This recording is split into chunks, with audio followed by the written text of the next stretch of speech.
Body butter bars, also called lotion bars, are a great beginner-friendly DIY, but they can be a bit lackluster. So today I'm going to share a body butter bar formulation that employs two of my top strategies for making expensive feeling lotion bars that will impress your friends and make fabulous gifts. You can follow my formulation or simply use my tips in your own formulations to make them extra awesome. Let's dive in.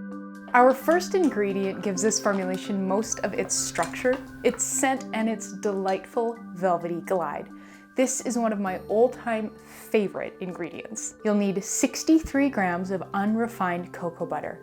Mine is from Baraka and it is divine. Up next, we're boosting the creaminess. Cocoa butter melts from a firm solid into a velvety oil when massaged into the skin, but I wanted a bit of extra buttery creaminess without adding any greasiness. And that's what this next ingredient brings to our formulation. You'll need 9 grams of mango butter. If you're looking for substitutions, they are always listed in the completely free partner blog post, which is always linked in the description box below my videos. So click over and check it out. This cocoa mango buttery blend is lovely, but I find it melts a little bit too quickly when handled in stand-alone bar format. Just holding it for a second or two left my hands really oily, so I introduced this next ingredient. It raises the melting point of the body butter bars and also slows the melt speed. Some hardeners, like cetyl alcohol, raise the melting point of a formulation, but don't slow the melting speed very much. So this can be a good thing, but it's not what I wanted for this particular formulation. To give these bars a hardening boost with a slower, buttery melt, you'll need 8.1 grams of C10 to 18 triglycerides, also known as butter pearls. I made an entire video about this awesome upcycled natural ingredient earlier this year, so check it out if you'd like to learn more. I did try this formulation using cetyl alcohol instead of butter pearls, and while that does work, it gives these bars a more waxy feel on the skin. The last ingredient in our heated phase is what will really impress people. It brings a high-end, I just can't stop touching my skin after using this bit of magic to the bars. It also helps the body butter stay on our skin longer, improving performance and reducing the need for reapplication. Add some luxury to the formulation with 9 grams of BTMS 50. You can incorporate this fabulous ingredient into any body butter for amazing skin feel. Around 10% is usually enough. Combine these 4 ingredients in something you'll be able to heat directly. I love BTMS 50, but it's really stubborn about melting.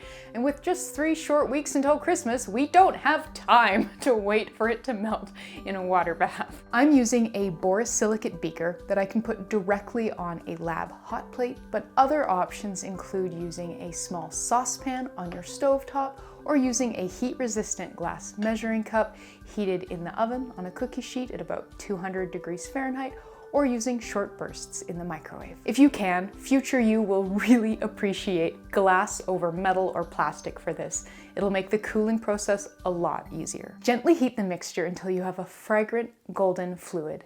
The BTMS will be the last thing to melt, and there's nothing wrong with it, it's just stubborn. When you're about ready to remove the beaker from the heat, prepare an ice bath. It's freezing here right now, so I've been keeping this bowl on my porch. There's about 2-3 inches of ice in the bottom of it, and I'm adding another inch or 2 of water on top. If you don't live in a gigantic freezer like I do, you can just pop a few ice cubes into a bowl of water. You'll also want to prepare your molds or tubes. I'll be dividing this batch between a cute honeycomb silicone mold to create freestanding bars and these fun giant lip balm tubes from Yellow Bee to create a packaged option. Pull the mixture off the heat and start stirring with your favorite spatula. I've got more info on my favorite spatulas in the equipment section of the totally free Humble Bee and Me encyclopedia. Check it out for links and info on the cheapest ones I've found. Once the mixture is off the heat, you'll notice the liquid turns cloudy pretty quickly, and that is the BTMS being a bit of a keener.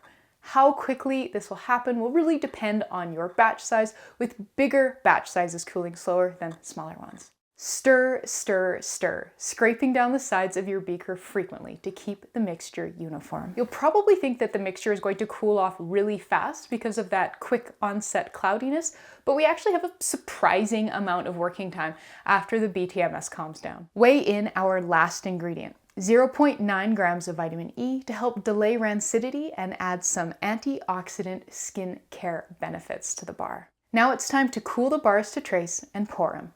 Trace is my second fancy body butter bar trick.